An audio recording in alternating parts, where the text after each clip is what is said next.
Gente, estou muito feliz de poder apresentar para vocês uma conversa com meu amigo, né? E apesar de ser amigo, não consigo chamá-lo só de Aldrin, Dr. Aldrin Marshall. Também é pastor, né? Médico ortomolecular, com pós-graduação também na área de nutrologia. E o Aldrin já tem me acompanhado desde 2014, tem me ajudado muito em relação ao cuidado do corpo, da saúde e de entender isso não só à luz da medicina, mas também das escrituras. Tem sido uma grande bênção na minha vida e, por conta disso, ele já me acompanhou em 3 jejuns prolongados que eu fiz de 40 dias. E é um assunto que assusta muita gente. Recentemente, eu fiz uma pesquisa na internet e descobri que quase 60% dos clientes, pelo menos os que responderam a minha enquete, nunca fizeram um jejum de 24 horas. Eu parei de responder as perguntas, aquelas caixinhas no meu Instagram, na de número 184. Eu nunca vi tanta pergunta sobre um assunto como o jejum, e mesmo perguntas básicas, Aldo. Então, assim, eu gostaria que a gente pudesse ter uma conversa tanto bíblica, você além de cristão também é pastor, mas usando a sua expertise aí médica, para que a gente possa desmistificar um pouco o assunto do jejum. Né? E antes disso, vou começar pela parte espiritual, porque eu me lembro quando era criança, a geração de meus pais, ninguém falava de jejuar. O jejuava era tudo em secreto, né? Porque era a forma como entenderam que Jesus havia ensinado, não você, ninguém pode saber que você está jejuando. E eu particularmente discordo disso, porque como é que a gente sabe que Jesus jejuou e que tanta gente da Bíblia jejuou? Né? Porque essas coisas foram comunicadas e comunicadas com o propósito não só de trazer informação, mas eu acredito também gerar estímulo, gerar fé no coração. Então, quando falo a respeito dos jejuns que fiz, e acabei de terminar um livro, você acompanhou aí todo o processo da parte médica também, que a gente acaba tendo que tocar, embora não seja o foco, né, a área de expertise. É importante as pessoas saberem que a nossa única intenção é gerar estímulo, tanto orientação, fé naquilo que a palavra de Deus ensina e encorajamento. Porque eu comecei a jejuar cada vez mais, alguém ouvindo outros que jejuavam. Meu primeiro jejum, eu falo para todo mundo, eu pulei uma refeição, que foi o almoço, ainda tomei um refrigerante para ter alguma glicose lá, na época não tinha noção desse malefício aí do açúcar, mas pensei, preciso de alguma coisa para não desmaiar ou não morrer. Né? Aí depois eu comecei a descobrir gente que jejuava 2 refeições, 1 dia, 2 dias, e 3 dias, né? E quanto mais fui convivendo com pessoas que jejuavam, eu fui sendo estimulado, fui sendo abençoado por isso, e lógico, são mais de 30 anos praticando jejum, avançando lentamente. Quando falo de um jejum de 40, sempre ouço gente dizendo, é meu sonho. Às vezes o cara não fez um dia, já está pensando em começar lá. Então eu digo, olha, eu não creio que jejuns prolongados como os que eu e muitos amigos meus temos feito sejam para todo mundo, mas eu creio que sejam para mais gente do que os que experimentaram até agora.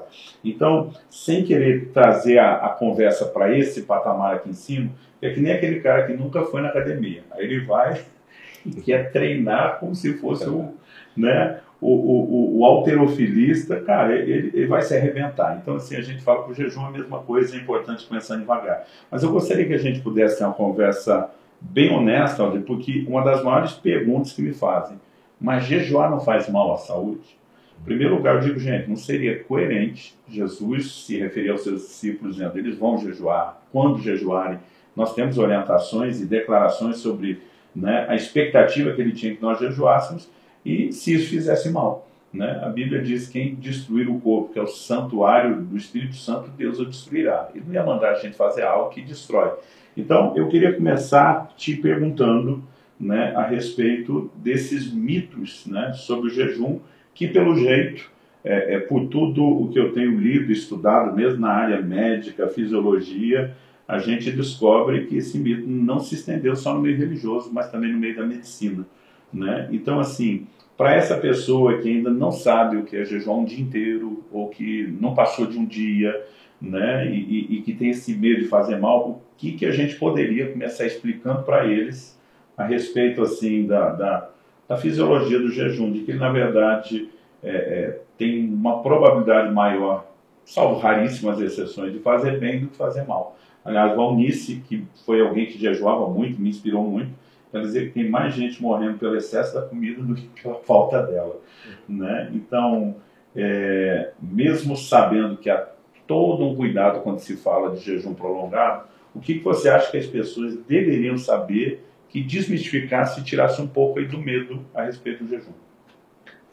E, Luciano, prazer estar com você, sempre é uma alegria ter você, né? A gente tem papos muito bons, tanto à mesa, hoje a gente teve a oportunidade de não só tomar café, né? É verdade, estamos fazendo essa gravação, eu terminei um jejum ontem, né? Hoje foi o segundo dia me alimentando, e na verdade eu tive o privilégio que o Alden, além do nutrólogo, é um excelente cozinheiro, né? E de comer uma coisa leve, mas foi assim, um banquete delicioso. E um dia você me disse também, Alden, que além de querer me acompanhar como médico, você falou, poxa, a gente não tem a oportunidade de estudar pessoas que fazem jejuns prolongados. Né? E eu lembro que você falou, eu quero te estudar, nós vamos aproveitar para fazer laboratório. Então, assim, já foram 3 jejuns que você me acompanhou, e não é só acompanhar olhando de longe, né? Eu acabei de fazer na semana passada, você me pediu 60 exames, você me virou ao avesso. Então, a gente pode falar pelos estudos, agora há pouco numa conversa, você me apresentou tanta citação de estudo, embasamento, mas também por um laboratório prático, né? Quando você está acompanhando gente que jejua. Então, fala para a gente aí, porque eu gostaria que ainda que a gente encorajasse os outros com muita responsabilidade a não brincar com isso, mas também que a gente tirasse um pouco desse medo que o povo carrega sobre o jejum. Ok. Luciano, eu vou citar uma frase de Hipócrates. Hipócrates é o pai da medicina, então ele é antes de Cristo, então mais de 2000 anos. Ele dizia o seguinte: o homem carrega dentro de si o seu médico interior. Deve-se apenas saber como ajudá-lo em seu trabalho. Se o corpo não estiver purificado, quanto mais você alimentar, mais você lhe fará mal. Então, essa premissa médica, que é algo da antiguidade. Então, todos os povos praticamente praticavam alguma forma de jejum. Né? E quando chega no século XIX, nos Estados Unidos, há uma guerra cultural em 2 ramos, 2 vertentes da medicina.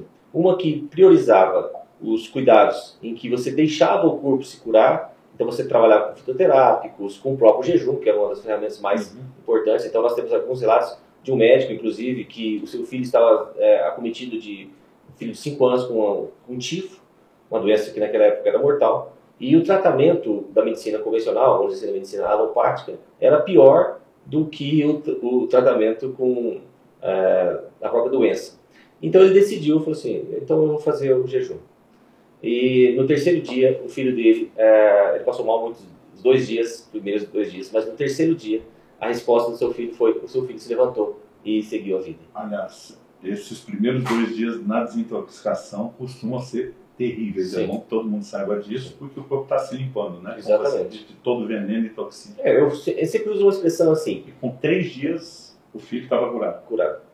Então, é uma pergunta que eu faço para qualquer um dos que estão nos assistindo. Quando você fica doente, qual a primeira coisa que você perde? Apetite. Então, o senhor está dizendo assim, deixa eu usar o meu mecanismo de defesa, deixa eu mobilizar as minhas defesas, deixa eu fazer com que eu possa ter condições de detoxicar, eliminar toxinas, e de uma forma muito mais rápida do que você faria se você me entupisse de medicamentos. Porque daí você bloqueia um monte de processos biológicos, bioquímicos, que fazem que você seja capaz de responder a uma enfermidade. Né? Só para as pessoas saberem, a nossa pele tem mais ou menos 2 metros quadrados de superfície. Somando todo o tecido. Nossos pulmões, 80 metros quadrados. Os nossos intestinos têm 400 metros quadrados. Então, se você faz um processo de detoxificação, ou seja, se você faz jejum, o que vai acontecer? Você faz um reset nesse intestino. Só que um detalhe, quase 60 a 70% das nossas células de defesa encontram-se no intestino. Então, o que acontece? 60%. Pelo menos. Então, quando você faz isso, você já está fazendo, acelerando o seu processo imunológico, a sua imunidade. Né? Então, quando nós olhamos para essa crença, né? Então nós vemos que realmente surge do século XIX, em que há essa guerra por mercado. Então a medicina ela se formata de uma forma em que você fragmenta a pessoa e você trata sintomas, né? Baseado naquela questão farmacêutica, né? Eu vou passar um remédio, né? Esse remédio vai te curar, né? E não olhando os outros aspectos, aquela questão do seu estilo de vida, o que você faz, como você funciona. E é claro que nós, como cristãos, muitas vezes nós falamos, nós não somos desse mundo, mas nós vivemos num mundo, né? E infelizmente essa cultura entra, né? E quantas vezes eu já me defrontei, assim, que às vezes a minha maior dificuldade não é com o público leigo, quando eu falo sobre saúde, é com o público cristão. Porque espiritualiza. E aquele ditado, né? O crente não bebe, mas come, e come muito. Então, é algo que realmente faz com que nós, como cristãos, estamos vivendo um estilo de vida que eu não falo que é estilo de vida, é estilo de morte, é estilo de doença. Né? Então, cria todo o terreno para isso. Quando nós olhamos para a Bíblia, nós vemos vários exemplos de jejuns, inclusive Jesus, né? Você fez menção de Hipócrates, impressionante como os gregos antigos acreditavam que o tratamento médico podia ser descoberto por meio da observação da natureza, não é isso? Sim. E eles também observavam que os animais, a mesma coisa, né? Quando ficavam doentes, a primeira coisa parava de comer. Tem uma escrita atribuída a Plutarco, logo no início da era cristã, que diz assim: em vez de usar remédios, é melhor jejuar hoje, né? Interessante quando a gente começa a olhar na história, é um conceito muito, muito antigo. Mas, em vez da gente só falar dos gregos, é interessante que a gente vê ao longo da escritura a presença do jejum. Né? Então, assim, algumas pessoas acreditam que Jesus jejuou 40 dias na condição de Deus e não de homem. Né? Eu digo, gente, todo o ministério de Jesus foi exercido como homem. Ele não operou milagres como Deus, a Bíblia diz que ele fez isso debaixo da unção do Espírito Santo. Né? Atos 10:38 diz: Deus ungiu a Jesus de Nazaré com Espírito Santo e poder, o qual andou por toda a parte fazendo bem, curando a todos os oprimidos do diabo, porque Deus era com ele. Se o que ele fez como Deus, não faria sentido ele dizer que nós faríamos as obras que ele fez ou até maiores. Né? Então, assim, tudo o que ele fez, aliás, a legitimidade da redenção, da substituição, exigia que ele não tivesse feito nada diferente da condição de homem. Então, quando a Bíblia diz que Jesus teve fome no final de 40 dias, as pessoas normalmente pensam que é aquela fome que ela sente, que na verdade é o hábito de comer, quando pula ou atrasa uma refeição. E eu digo para as pessoas, me corrija se estiver errado, que aquilo na verdade é a fome real. É quando acabou a reserva de gordura do corpo, vai começar a estar de inanição, vai consumir tecido vivo.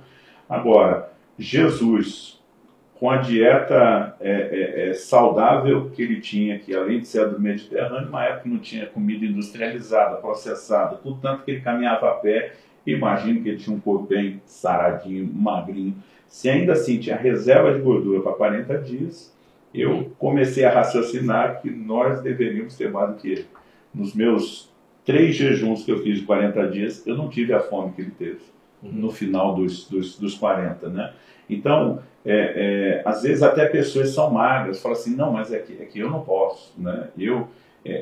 Você fez um comentário comigo que mais ou menos uma pessoa aí de seus 70 quilos, ela poderia suportar uma média de mais ou menos quanto com a reserva de gordura? Uma pessoa de 70 quilos tem uma média de 12 a 16 quilos de tecido adiposo. Então, isso equivale em calorias de 100 mil a 150 mil calorias. Bom.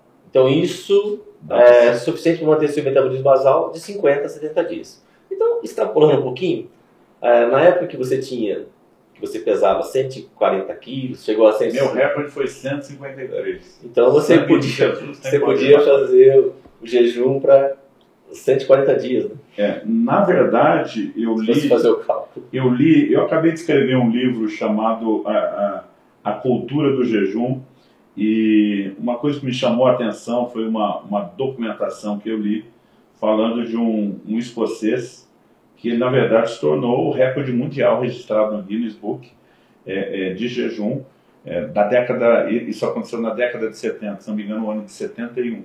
Foram 382 2 dias. Quer dizer, o cara ficou mais de 1 ano sem comer, mas ele pesava mais de 200 quilos. Né? Era uma situação que ele estava muito complicada a saúde, iria morrer, os médicos decidiram um tratamento de choque, fizeram um jejum de 40 dias, onde ele ingeriu água, alguns líquidos como chá e café não adoçado, deram multivitamínicos e sais. Esse é um assunto que depois eu quero tocar, que para mim tem sido muito importante descobrir isso sobre jejum prolongado. E ele não quis parar aos 40, ele estava se sentindo muito bem, tinha reserva, né? Assumiu por conta e risco, mas continuou sendo examinado. A hipoglicemia baixa dele provava que ele não estava, a glicemia baixa provava que ele não estava comendo, e ao todo foram 382 dias. Quando ele voltou a comer, nem lembrava mais o sabor da comida. Né? Então, não estamos citando essas coisas para empurrar ninguém a esses extremos, mas assim, por outro lado, essas coisas precisam ser trazidas à tona para que as pessoas percam esse medo de jejuar. Então, assim, deixei de comer.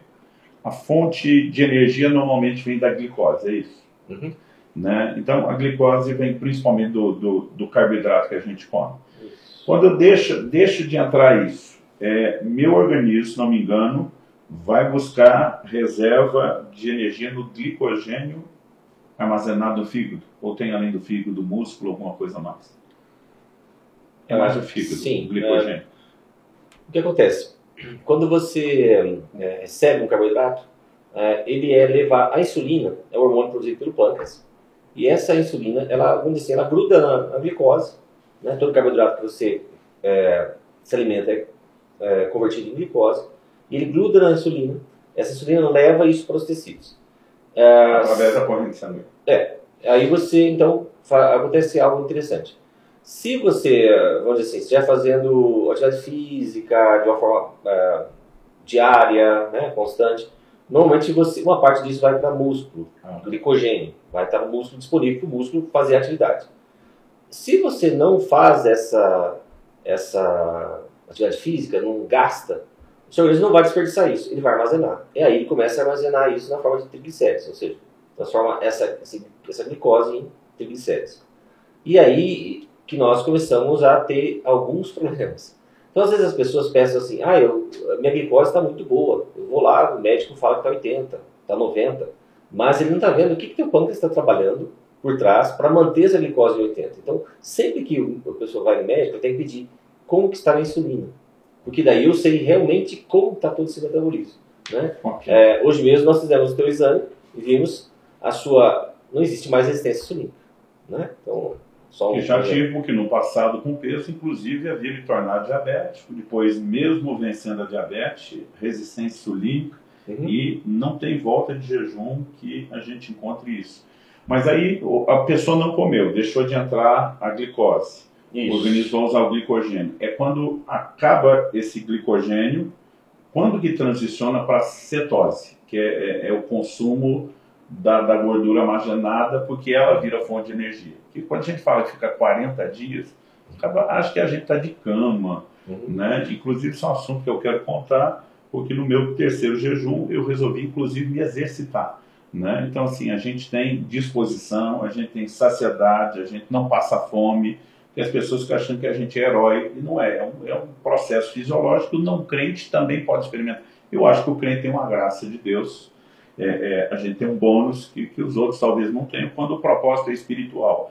Mas, assim, para tentar tirar, porque nos meus primeiros jejuns, eu ia pulando assim, primeiro uma refeição, depois 2, mas testando, e eu lembro que assim, eu tinha medo de desmaiar, eu tinha medo de morrer, e a gente percebe que todo mundo tem esse medo, porque as pessoas passam mal quando deixam de comer, inclusive quando ficam mais de 24 horas, que começa aquela limpeza mais forte, que vem dor de cabeça, que vem uma série de incômodos. Então, as pessoas elas acham que estão fazendo mal e não bem ao corpo. Né?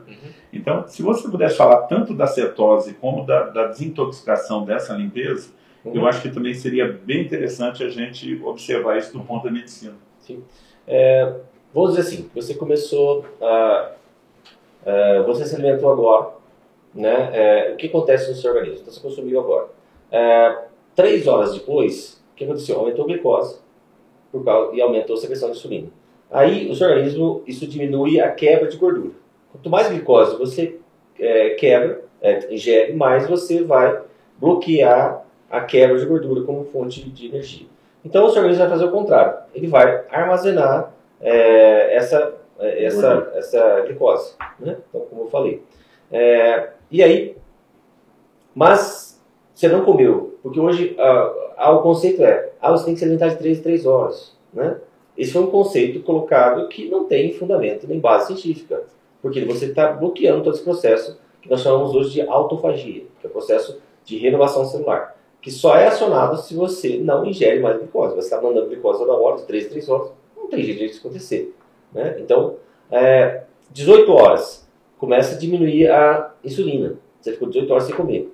Aí o que acontece? O seu organismo começa a fazer a gliconeogênese, ou seja, começa a quebrar esse glicogênio para começar a tentar usar como fonte de energia, porque acabou os estoques ali do seu organismo, né? Disponíveis, né? Então ele começa a quebrar para formar glicose novamente, né? Agora você não comeu. 36 a 48 horas. Aí que começa a cetose. Aí que o seu organismo começa a fabricar corpos cetônicos. Então é depois de 24 horas que o negócio começa a realmente funcionar. Ou seja, quando a gente pensa no aspecto não espiritual, mas saudável do jejum, porque ele traz benefício ao corpo, 24 horas pelo menos é um jejumzinho decente, né? O ideal é você fazer o jejum pelo menos 24 horas, né? Assim, para você acionar esse mecanismo de produção de corpos cetônicos, né? E a autofagia. Você falou da autofagia, fagia, se não me engano, significa comer, né? Comer, se limpar. Comer si mesmo. Eu acho que em 2016 o Prêmio Nobel de Medicina, inclusive, foi com um japonês que atestou e documentou como nunca antes. A autofagia, inclusive, relacionando ela com o jejum, né? Isso. Ele fez análise exatamente da enzima que faz da NPK, que a gente chama. Né? Tem alguns nomes meio complicados, mas a NPK significa adenosina monofosfato quinase. Né? Então, é essa enzima que desencadeia o processo de autofagia, ou seja, ela aciona o processo em que o seu organismo começa a consumir os restos celulares. A autofagia basicamente é isso, você eliminar o lixo.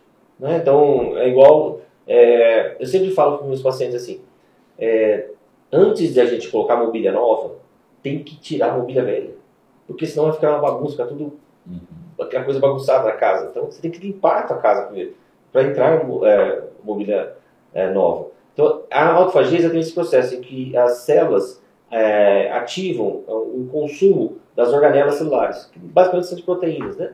E esse processo faz com que o seu organismo possa entrar no reset mesmo, que eu falei de você regeneração mais rápida, né? Por isso que você ativa processos de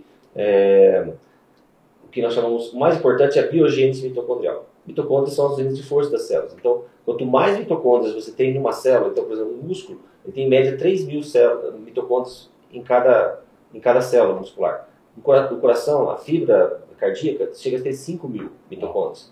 Então, quanto mais mitocôndrias eu tenho uma reserva, uma poupança, né? Então, agora, se eu estou jogando glicose, isso não vai acontecer. Então, não acontece esse processo de biogênese mitocondrial. E a maioria das doenças autoimunes, doenças crônicas, são decorrentes de uma mitocondriopatia, uma doença da mitocôndria. A mitocôndria que está suja. Então, se eu faço esse processo em que eu gero novas mitocôndrias, consumo aquelas que já estão doentes, o que vai acontecer? Então, eu vou ter uma prevenção contra várias doenças crônico-degenerativas. Né? Então, nós vemos aí doenças que estão... quando nós tratamos doenças em que você tem degeneração, por exemplo, esclerose múltipla, esclerose lateral amotrófica, próprio Alzheimer. Então, quando você usa esse processo de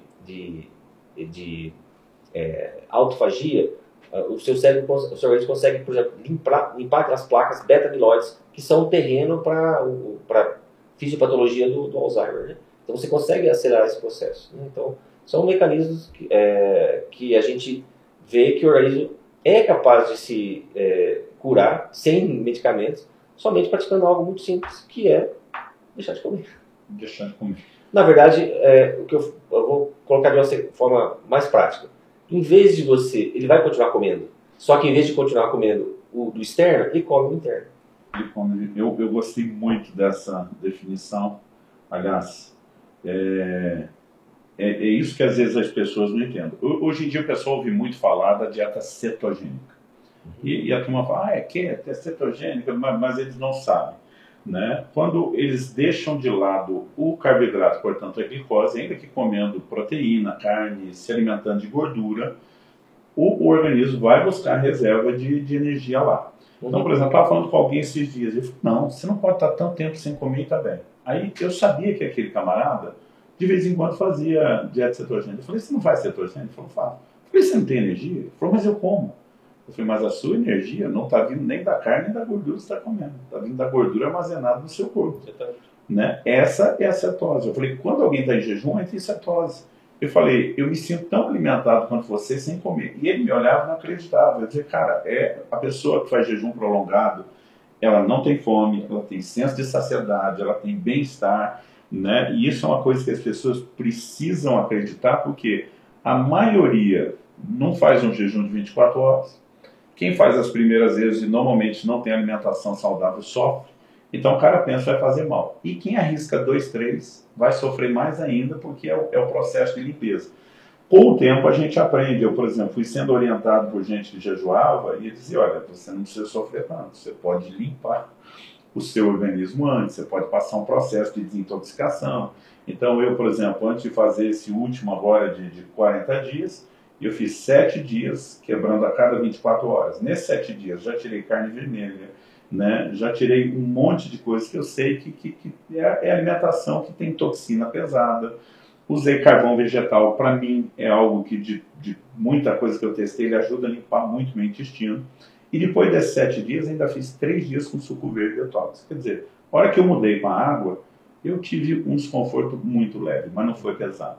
Mas já entrei muitas vezes em jejuns repetidos. Então eu acho que aquela imagem do sofrimento dos primeiros dias faz a pessoa imaginar que se com 3 está ruim, com 5 está pior. Né? E eu digo, no 4º dia, quase todos esses sintomas ruins vão embora. Depois do 5º dia, a vontade de comer, normalmente ela some. E eu falo, no máximo até o 7º dia, é o céu.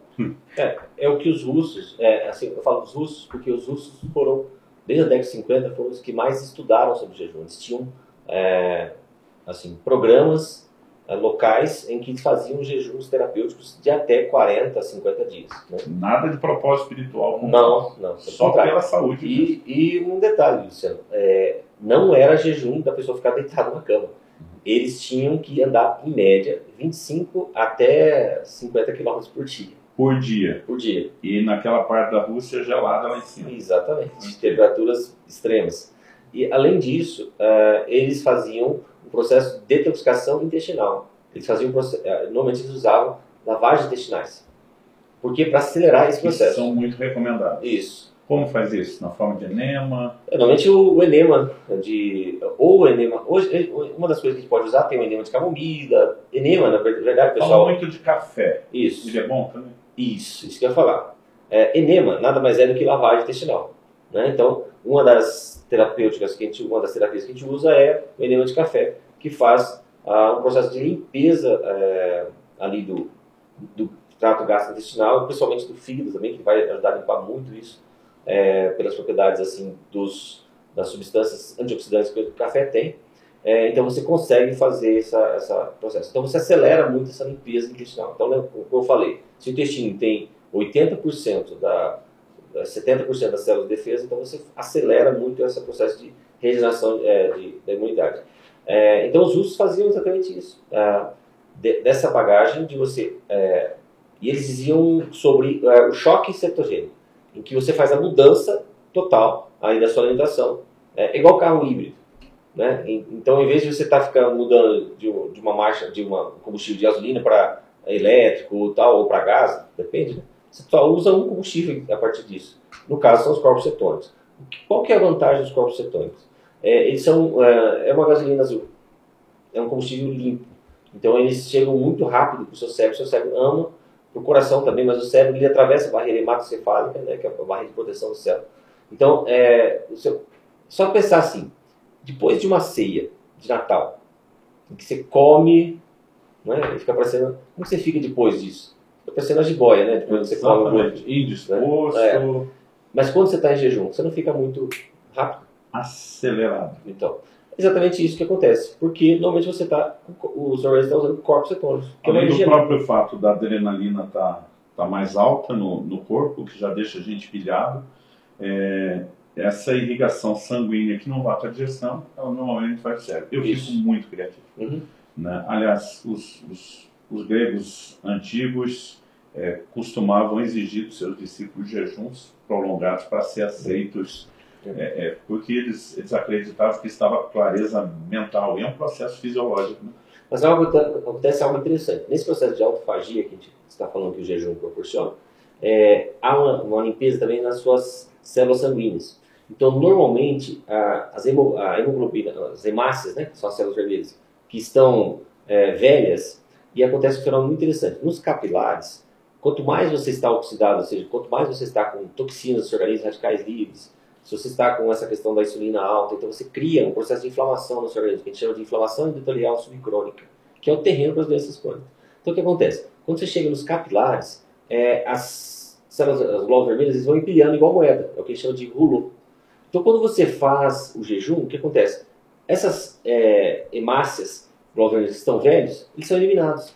Então, há um aumento do fluxo sanguíneo. Então, há uma melhora no que nós chamamos de hipóxia tecidual. Então, os tecidos recebem mais nutrientes. Uau. Então, por isso que você nota também essa clareza mental. Melhora a sua neuroplasticidade, sua capacidade de formação de novos neurônios.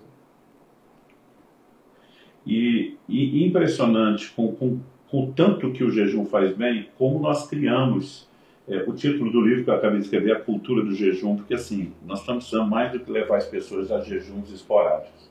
Eles precisam entender, precisam viver. Mesmo quem não vai praticar jejum prolongado, né, mas que pudesse fazer jejuns, por exemplo, um dia por semana, com mais frequência, jejum intermitente, né, porque assim, eu acredito que Deus de fato quer nos levar a essa cultura do jejum. Nossa ênfase é muito mais o aspecto espiritual, no meu livro, no meu curso, mas obviamente, como eu estou aqui contigo como médico, e não só como pastor, e eu acho que é uma das áreas que mais assustam as pessoas. Eu acho que é importante que eles saibam que o jejum não é esse bicho de 7 cabeças. Em que condição você diria para alguém, olha, vá devagar, não comece empolgado o jejum? Quais seriam as exceções onde a pessoa teria que ir ou devagar, jejuns pequenos, ou você acredita que a maioria dos casos não exigiria muita preocupação por jejum? Acho que o mais fácil é a gente perguntar assim, quem não pode jejuar ou quem não deve jejuar? Okay. Né? Porque a regra geral é que todos possam jejuar, a regra geral. Mas há exceções. Claro.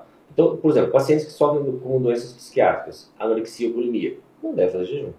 Por quê? Há um distúrbio em que você já tem uma alteração na composição corporal. A reserva de gordura é muito baixa. Então não tem... Ou seja, eles já jejuaram demais. Já. Né? Então há toda uma questão ali. Diabetes. Depende do tipo. Aí é a questão. Todo paciente que está tomando medicamentos, e eu sempre falo assim, se você está tomando algum medicamento, quando você for fazer jejum, procure um médico que entenda de jejum, ou que faça essa parte de nutrição, e que possa te acompanhar. Não tente fazer algo assim, Deus me falou. Né? Então, às vezes eu sempre ouço a questão Deus me falou. Né? E se você vê que... E se Deus falou, o que você vai falar contra? E como você julga o que Deus falou? Então, são coisas assim que a gente fica aquele ditado, sinuca de bico. Quando Deus me falou, eu procurei um médico que acreditasse no jejum, e eu falei para minha esposa que eu fiz uma promessa para Deus, para ela e outra para você. Se algum momento eu passasse mal, eu interromperia na hora, ou pelo menos mudaria. Porque a Bíblia também fala de formatos diferentes de jejum, as pessoas têm que saber isso. Jejum não é só na água, esse é o jejum que a gente chama normal. Daniel fala que ele tirou carne, manjar desejável, vinho. Muitas vezes você pode, acredita-se, que ele migrou para uma dieta estilo aquela do capítulo 1, né, à base de água, de vegetais. Então há outros formatos também que podem ajudar em jejuns prolongados ou na transição. Mas quando a gente fala, considerando um jejum menor, eu acho que a gente não precisa falar de um parcial. Né? Um jejum de um dia. Sim. Pode ser feito como um jejum normal. Sim. Ou você recomenda que a pessoa comece refeição a refeição? Perdão, já mudei a pergunta, vou deixar você terminar de falar no caso da diabetes. Porque... Então, pacientes que estão tomando medicamentos, por exemplo, você faz, existe a diabetes tipo 2, né, que normalmente você usa medicamentos para baixar os hipoglicemiantes, por exemplo, glifagem, metformina, é um dos medicamentos, né? A propósito, na medicina antimolecular, nós consideramos a metformina um grande aliado, porque ela auxilia na autofagia, ela gera autofagia. Então, é um mecanismo muito interessante como proteção anti-câncer. Então, olha, mas assim, não estou recomendando você ir lá na farmácia agora e tomar metformina. Não é isso, tá, pessoal? Sempre, quando for tomar algo, mesmo suplemento, né, procure seu médico antes, para que ele possa te orientar sobre qual o melhor suplemento para você e como você deve tomar. Né? Porque às vezes as pessoas tomam. Tem muitos pacientes que às vezes, por exemplo, só mudando um pouquinho de assunto, eu tenho insônia. Você passa um fitoterápico, vamos dizer assim, valeriano. Normalmente, para as pessoas em geral, o valeriano vai funcionar muito bem. Para aquela pessoa, faz o efeito contrário. Então, cada pessoa tem sua idiosincrasia, sua singularidade, sua particularidade. Então, só esse detalhe. Mas assim, então, nós temos o diabetes tipo 2, então, a gente falou da metformina, e o diabetes tipo insulina independente.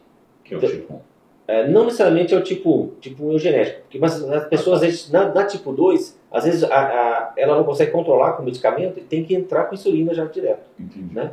Mas crianças ou adolescentes, já é diabetes tipo 1, insulina independente. Você já tem que entrar com insulina mesmo.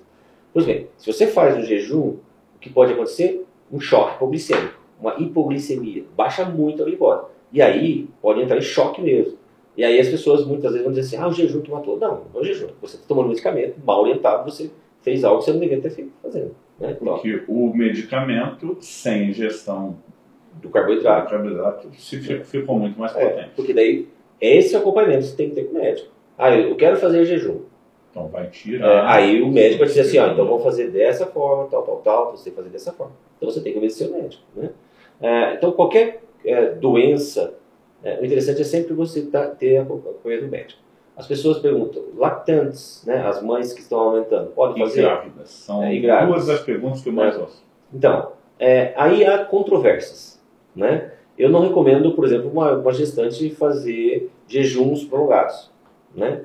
Mas, em muitos casos, o que nós vemos, e nós nos defrontamos muito com isso, é diabetes gestacional, que é causada exatamente por um excesso de glicose no seu corpo. Né? O metabolismo da glicose está totalmente mudado. Então você tem um pico de insulina.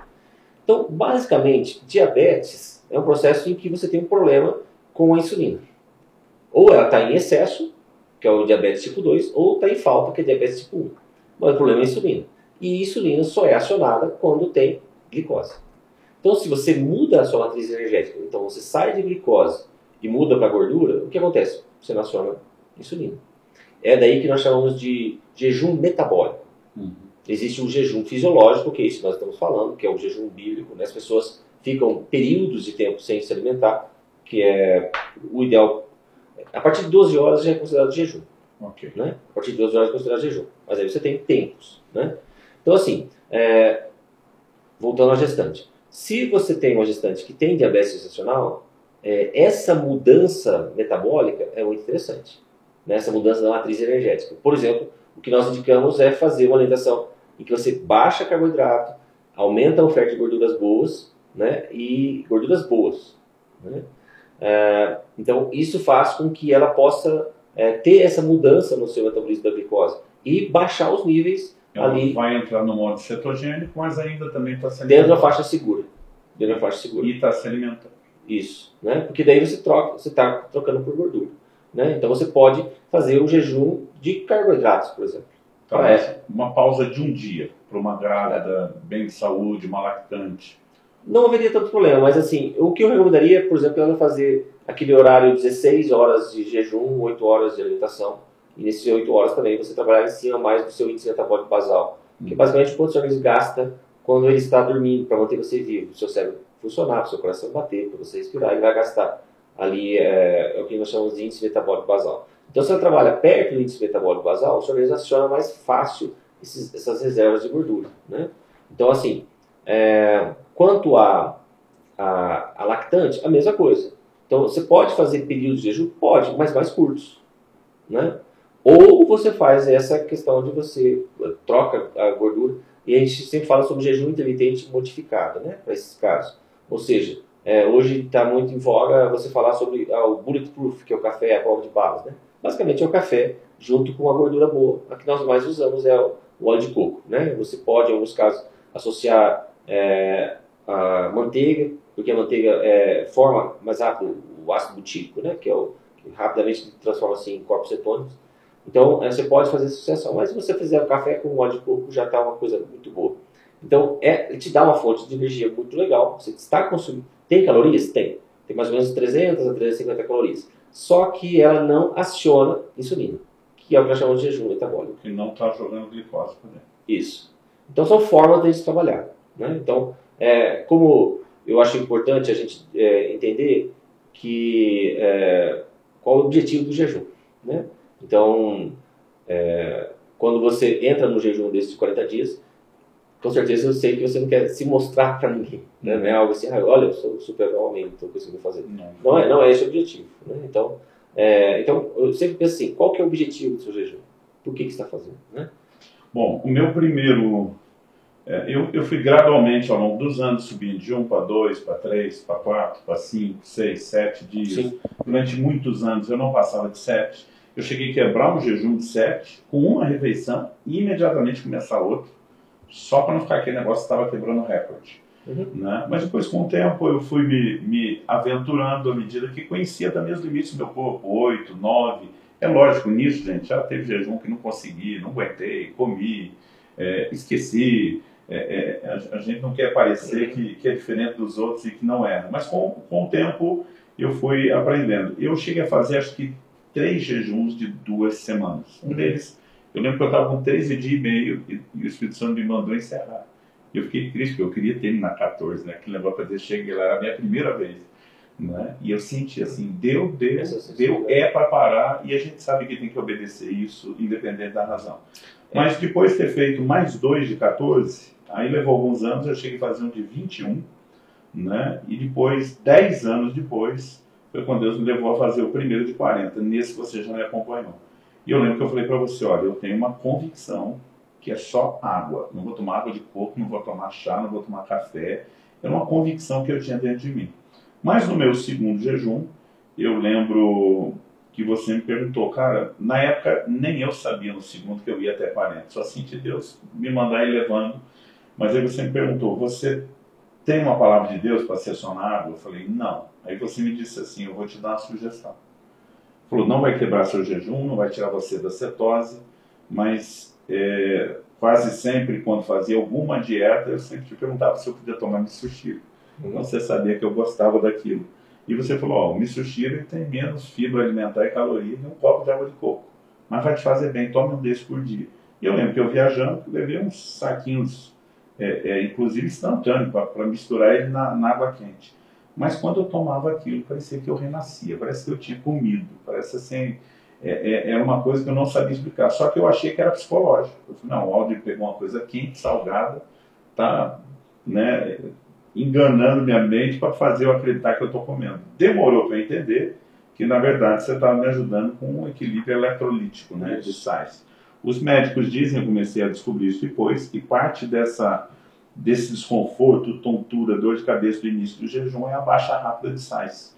Né? E aquilo para mim foi algo tão especial para me ajudar num jejum prolongado, que se Deus hoje não me manda fazer na água, eu já adotei ele como parte. Então, essa coisa da gente ir descobrindo também o que melhora a sua performance, te deixa mais à vontade, eu acredito que é algo que também, quando a gente compartilha, as pessoas entenderem que esse acompanhamento, por exemplo, você citou os russos, mas você me mencionou hoje à tarde também os alemães, né, que vêm estudando o fato de não ter perda de massa magra, que é outro mito dizer que o organismo vai queimar músculo.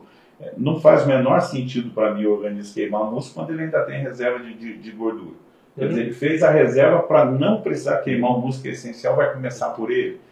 E aí, nesse meu terceiro jejum, eu comentei com você, eu falei, olha, eu li um outro médico falando sobre homeostase, que é a capacidade do corpo se ajustar, e ele é um canadense que trata pacientes de diabetes tipo 2 e de obesidade com jejum intermitente e jejum prolongado. Ele é um defensor disso, você falou, de que a insulina alta não vai baixar, a resistência insulínica não vai ser corrigida sem jejum, mas que ele recomenda a vida normal, inclusive que eles se exercitem, inclusive exercício de resistência, inclusive em jejuns prolongados. E quando eu li aquilo, bugou minha cabeça, porque assim, a gente chega um momento, você começa evitando andar, economizar energia, e ele tinha uma lógica, ele dizia, olha, se você ficar ativo, seu corpo vai te entregar mais energia do que normalmente aquela que ele dá de forma econômica.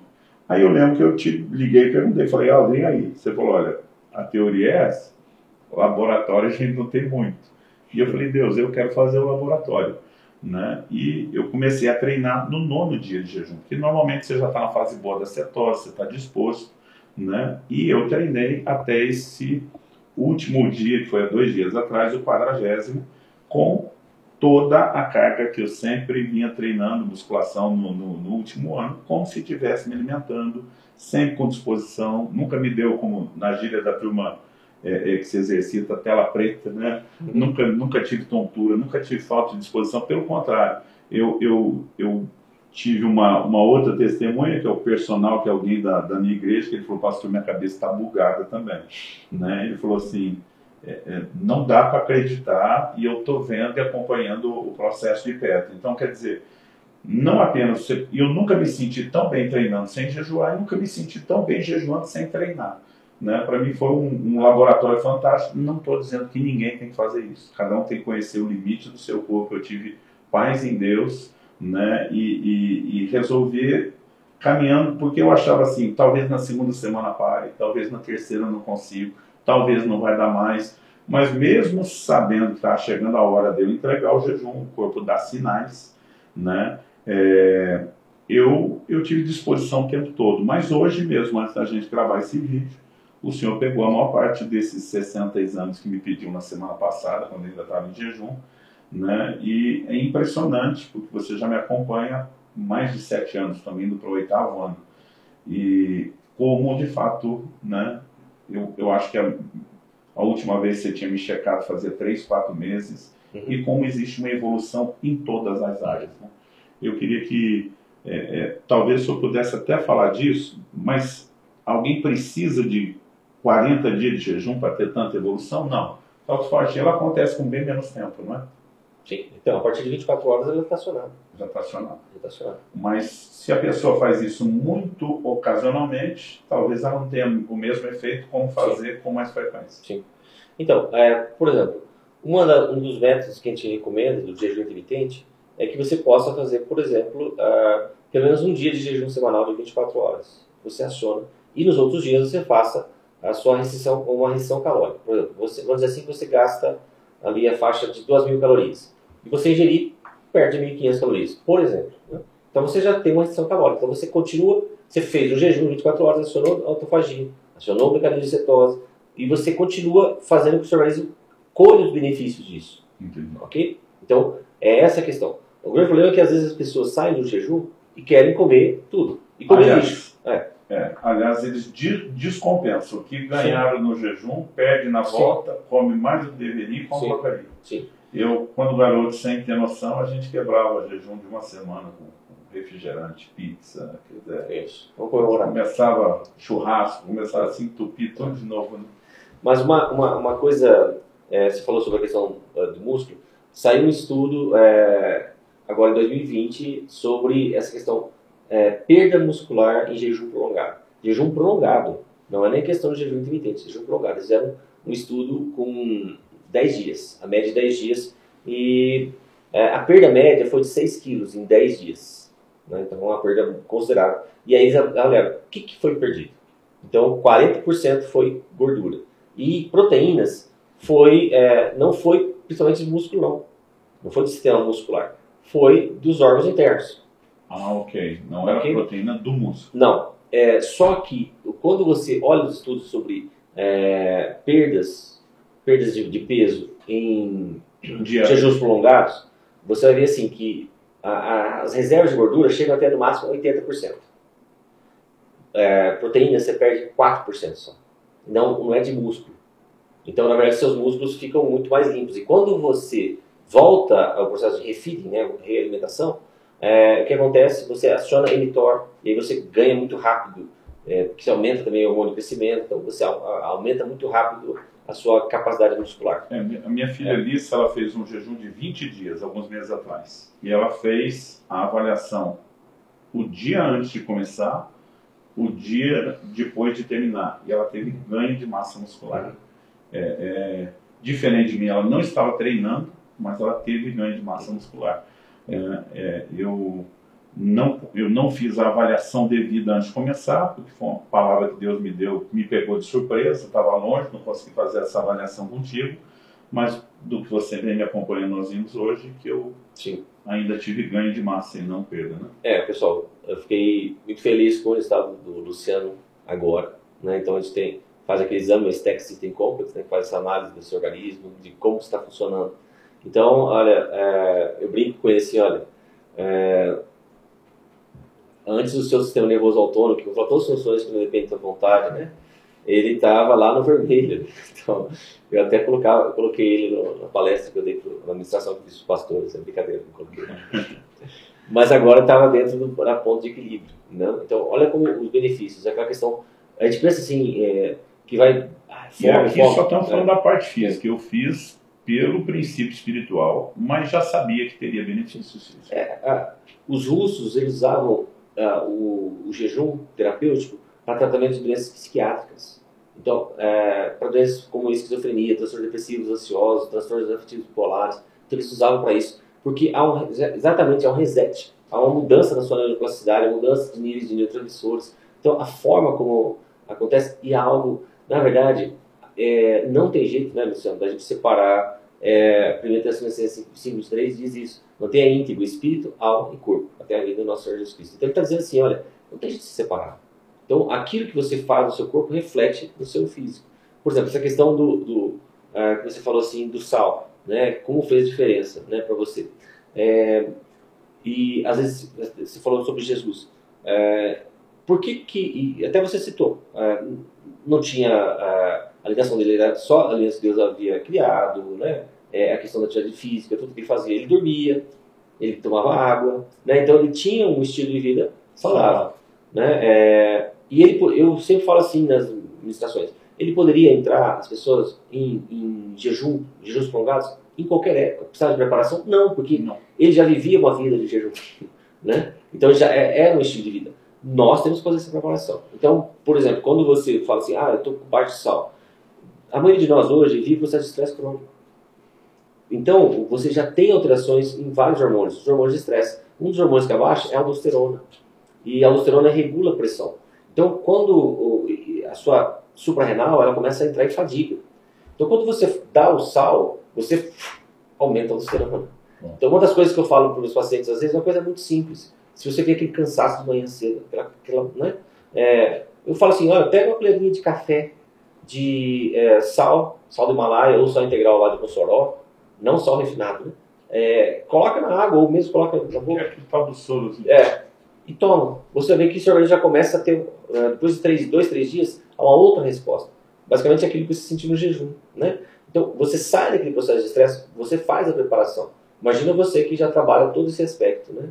Mas a maioria de nós, se você não tem esse entendimento do como o seu estilo de vida precisa dessas paradas para poder fazer esses resets, então você entra realmente numa rota de destruição, de abreviamento de vida. Então o jejum, em 2000, a propósito, teve um estudo, o jejum então até a década de 90, 2000, era considerado assunto, o jejum é vilão. Olha, é ruim, ele vai consumir esse músculo cardíaco, né? Então, isso no meio médico, não estou falando no meio leigo. Vai consumir esse músculo cardíaco, não faça isso, altamente maléfico, tal, você tem que comer 3 horas, tal. Aí em 2009, na revista Science, que é uma das mais conceituadas no meio médico, publicou um artigo sobre os macaquinhos. os rezos, eles pegaram macaquinhos da mesma idade e um grupo fez jejum. E o outro grupo, alimentação normal. Aí, foram avaliar os macaquinhos. O grupo que fazia alimentação normal estava extremamente envelhecido. Eu mostrei as fotos para você, depois eu posso até colocar as fotos. Foi né? E o outro grupo, a pelagem dele, tudo ok, o rostinho, tudo bonitinho, forte, musculatura ok. Então, depois desse estudo, começou a quebrar esses mitos que haviam, né? Sobre a questão do jejum. E aí começou-se a estudar mais profundamente a questão do jejum. Jejum intermitente, jejum prolongado, todas as questões, modos de jejum, como você vai fazer isso. Aí depois veio, né, em 2016, a consagração desses estudos da autofagia, que foi relacionado ao jejum, que é o mecanismo que mais acelera a autofagia, que o nome dele é o Yoshinori Oshumi, nome do japonês. Oshumi. Ele começou os estudos dele lá na década de 80, 90. Né? Então eles começaram a verificar exatamente isso. E aí que foi esse processo. E a maior parte dos que tem o preconceito por jejum, não jejuam, não acompanham quem jejua, né? E não tem o mesmo estudo de caso que os que o defendem. Como eu falei para você, a nossa cultura hoje, esse conceito de se você quer viver mais, coma menos. Basicamente isso. E muitas vezes as pessoas chegam para mim e falam assim, e não sabem nem como jejuar, né? Porque às vezes as pessoas chegam para mim e falam assim, doutor, eu estou fazendo jejum de Coca-Cola. Eu falei assim, não, meu irmão, isso não é jejum. Isso é libertação. Libertação. Que jejum de alimentos que Deus, que trazem vida. Né? Você se priva de alimentos que trazem vida para mortificar, e aí depois você volta a ingerir vida. Basicamente esse é o conceito. Né? Então, se você perguntar, Jesus tomaria Coca-Cola? Não, porque ele só se alimenta com Jesus, com alimentos que Deus havia criado. Né? Então, isso, para mim, é um conceito muito claro isso. Né? Então, se eu priorizo aquilo que Deus cria, né, é claro que eu vou gerar condições para o meu organismo, como o Hipócrates diz, que o seu alimento seja o seu medicamento, que o seu medicamento seja o seu alimento. Né? Para quem vai começar, o senhor recomenda que ele pule refeições, faça o intermitente. Eu acredito que jejum de até 24 horas, não acredito que a pessoa precise de nenhum processo de uma preparação, nada disso. Mas que ele vá testando e sentindo aos poucos. Agora, à medida em que a pessoa vai implementando isso de uma forma regular, por exemplo, o jejum de uma vez por semana, de 16 ou mesmo 24 horas, seria extremamente benéfico e um bom exercício antes de que ele se aprofunde na quantidade, em termos de dias, né? Eu creio que basicamente é aquilo que você falou assim, a prática vai fazendo que você tenha condições de tornar aquele processo mais natural. Né? Então, tem uma frase muito legal aqui que do Ralph Waldo Emerson, ele diz assim, aquilo que persistimos em fazer se torna mais fácil. Não porque a natureza da tarefa muda, mas sim porque o nosso poder em fazê-la aumenta. Então, basicamente é isso. Eu acho assim, 24 horas, você faz a alimentação com líquido. Né? Às vezes, se você pensa, eu sou uma gestante, eu sou uma lactante, ou sou mesmo a pessoa que está tomando um medicamento. Né? 24 horas não creio que haja esse problema. Faça pelo menos um jejum em que você tenha líquidos. Né? Eu aconselhei só um amigo esses dias, ele falou, pastor, eu tenho gastrite, eu não posso ficar muito tempo sem comer, eu tenho problema com um refluxo, aquilo. Eu falei, faz um jejum parcial. Eu falei, toma só caldo de legumes, suco de fruta. E aí conversei com ele esses dias, ele falou, cara, estou mandando um dia atrás do outro, né? Mas na época eu fiquei até preocupado, falei, cara, eu só falei para ele não deixar o estômago vazio, né? E ele estava lá empolgado, mas ele falou que realmente sentiu uma facilidade de não migrar de repente para a água, que era muito sofrido, mas simplesmente para os sucos. Então, às vezes a gente dificulta. Um outro rapaz da igreja falou, não, pastor, eu tomo um medicamento pela manhã, que ele é forte, eu não posso tomá-lo de estômago vazio. Eu falei, ok, mas que hora você vai tomá-lo de novo? Ele falou, não, só no dia seguinte. Eu falei, meu amigo, então, coma de manhã, comece o jejum depois de ter comido e só coma de manhã no outro dia. Aí ele me olhou tipo assim, puxa, não pensei nisso. Porque às vezes na cabeça do pessoal o jejum tem uma hora certa de começar. E não necessariamente. Não. Eu, particularmente, quase todos os meus jejuns, eu gosto de começar depois das 18. E se me perguntar por quê? Porque você é de Israel. Não, exatamente. A turma acha que porque, como no Velho Testamento o dia virava às 8, era isso, eu achava que era mais fácil, porque na hora que eu ia dormir eu não estava com tanta fome. Eu detesto deitar dormir com fome, né? Eu pensava, comi às 8, não estou com tanta fome. Sempre quando eu acordo de manhã, eu não tenho vontade ou necessidade de comer. Então, assim, a fome ia começar a me incomodar lá pelas 2, do outro dia eu estava já com 16, 18 horas de jejum. Então, para mim, acabou virando um hábito. Eu quase sempre faço isso. Dessa vez comecei e terminei o jejum às 18, mas não era por nenhum outro motivo, foi só porque, para mim, se tornou o melhor horário. Então, as pessoas ainda têm essa facilidade. O jejum de 24 horas é algo assim que é plausível. Eu creio que quase todo mundo. Todas as pessoas podem trabalhar esse jejum. Não vejo problema nenhum. Né? Depois de treinar muito isso, a gente fala. Mas o pessoal, assim, o pessoal da Alemanha mesmo, né? Eles, há mais de 100 anos, eles trabalham com isso. Eles propõem o seguinte protocolo. Um tratamento de jejum de 10 a 14 dias, uma vez por ano. Um jejum. Prolongado. 3 a 5 dias a cada 3 meses. E um dia por semana. Toda semana você jejua 24 horas. Então, e é claro, isso a gente não está nem falando, assim, o básico você já deixou de comer lixo. Isso é o básico, né? Então, uma coisa que... Aliás, no meu primeiro jejum de 40 dias, eu estava terminando uma dieta que você mesmo tinha me dado, estava me acompanhando. Eu lembro que eu vim falar com você, falei, olha, Deus mandou entrar semana que vem. Você olhou para mim e falou, você está no melhor momento. Tanto que assim, eu não precisei de preparação nenhuma, não tive dor de cabeça, não tive fome, não tive incômodo, não tive porque, na verdade, o organismo já estava limpo. Com o que a gente pode chamar de um jejum parcial, né? Que era uma dieta bem rígida que você tinha me passado. Então, as pessoas também poderiam fazer jejuns maiores usando o recurso do parcial. Sim. Né? Legumes, verduras. Sim. Exatamente isso. Quando você começa a olhar diferentes formas de jejum, há várias formas. Para cada pessoa há um ajuste. Um ajuste. Isso é importante.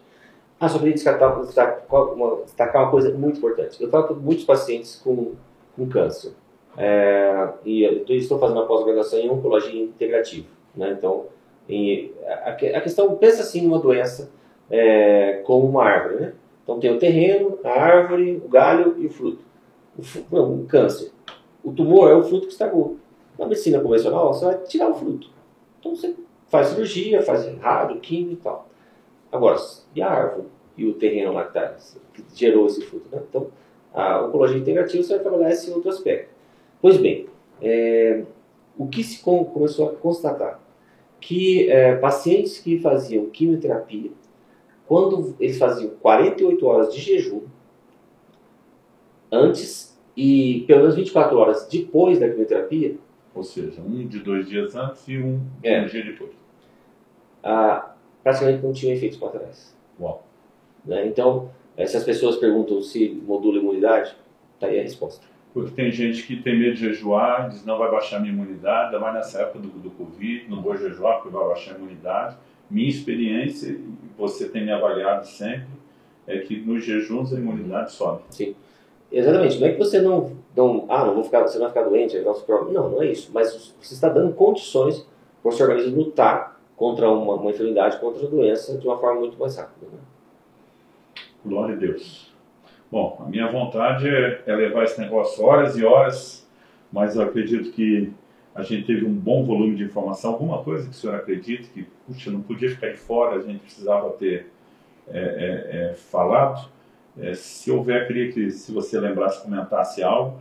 Mas a ideia aqui, né, seja no meu livro ou no curso, eu procuro cobrir muito mais a parte teológica, o propósito espiritual do jejum. Mas nós não podemos ignorar, gente, que além de não fazer mal à saúde, ele ainda é benéfico, faz bem à saúde. E essa é a razão pela qual eu convidei hoje o Dr. Aldrin para que a gente pudesse ter ouvido esse outro aspecto. E não é só opinião. Né? O Aldrin tem me acompanhado e ele é alguém que, pelo menos 3 jejuns de 40 dias que eu fiz até agora, né? Ele tem acompanhado o meu estado antes, durante e depois, e a gente não está falando só de teoria, está falando de algo prático, né? Eu não poderia deixar de falar algo, eu sempre falo assim, que a Bíblia, para mim, muitas vezes a gente ouve aquela opinião assim, a Bíblia não é um livro científico, mas quando fala de ciência, ela tem exatidão, tal, tal. Não, ela é um livro científico, ela é um livro científico.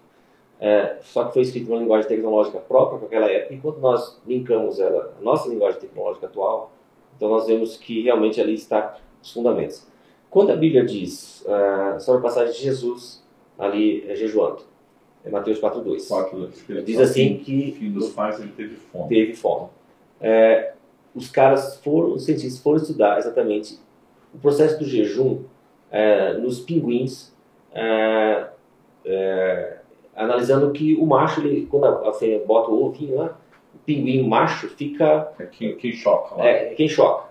E ele fica ali um tempo, assim, quase chegando a 80 a 100 dias, quase. E enfrentando temperaturas extremas, ventos horríveis e tal. Mas chega esse período... E não sai do lugar. Não sai. Mas chega, a fêmea vem para trocar com ele. Se a fêmea não chega, ele desperta, sai, como se fosse um sinal, ele sai e gasta e anda mais ou menos 20 dias ainda para chegar no mar, para recompor suas forças, tal. E aí eles pensaram assim, será que é um sinal biológico para isso? Será que é algum sinal? Foram estudar os ratinhos. Os ratinhos há o mesmo sinal. E aí eles descobriram que há esse sinal da fome, é um sinal que você encerrar o jejum, é que o Senhor diz, para daqui para frente, você tem que chegar no 80%, para você ter 20% para fazer ainda algo, para sua sobrevivência. Então, descobriram que um peptídeo chamado neuropeptídeo Y, ele é liberado, e esse é o sinal da fome. E aí quando a Bíblia diz, e Jesus teve fome, ele está dizendo, o sinal dele, do neuropeptídeo Y, foi ligado. Uma outra linguagem, né, mas já comunicava isso. Exatamente isso. Então a gente não pode deixar, só confirmando que Jesus era 100% homem. Exatamente. Maravilha. Muito bom. É isso, gente. Que Deus nos ajude a criar a cultura do jejum. Aldir, minha gratidão aqui não só por essa aula, né? Quero aproveitar e recomendar aqui ao pessoal que sigam o Metanoia Saúde, né? Vocês têm disponibilizado muito material, não só nas redes sociais, no YouTube, mas também no site metanoiasaude.com.br, isso, né? E tem muito material bom, muita dica boa. Inclusive, na nossa escola Orvalho, nós temos 2 cursos, por enquanto 2. À medida que for possível, a gente espera ter mais, do Aldrin nessa área de saúde. Falando a respeito do estresse, né? Eu achei fantástico aquele curso. E o segundo, me fugiu o tema. Fundamentos de uma vida saudável. Fundamentos de uma vida saudável. E ali nós temos uma combinação, não só de dicas médicas, mas também de muita fundamentação bíblica a respeito do assunto. Vale a pena seguir. O Aldrin é casado com um cristiano, que também, né, tem a sua formação na área de educação física, né? Então, assim, eles conseguem trazer muita dica, desde de alimentação, toda a área do cuidado da saúde, a perspectiva espiritual. Eles têm sido bênção demais na minha vida e tenho certeza que vão ser na sua. Aldrin, minha gratidão não só por esse tempo, por essa conversa, por tudo que você disponibiliza, mas por esses anos que tem me acompanhado e me ajudado tanto, né? Se você quiser falar alguma coisa a respeito dos próprios materiais que o Metanoia disponibiliza, eu sei que vocês têm outros cursos também que podem ser acessados no site. Aproveite e fala disso, que acho que vai ajudar bastante o nosso pessoal.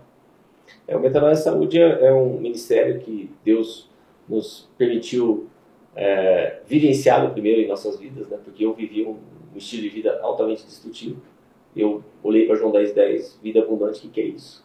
E aí eu e o Cristiano começamos a buscar o que eram esses fundamentos, e daí Deus começou a mostrar para nós começamos a vivenciar isso, e aí isso foi crescendo, e nós, aquilo que Deus te dá nunca fica para você, né? Você sempre tem que ter. Então foi isso que aconteceu em nossas vidas.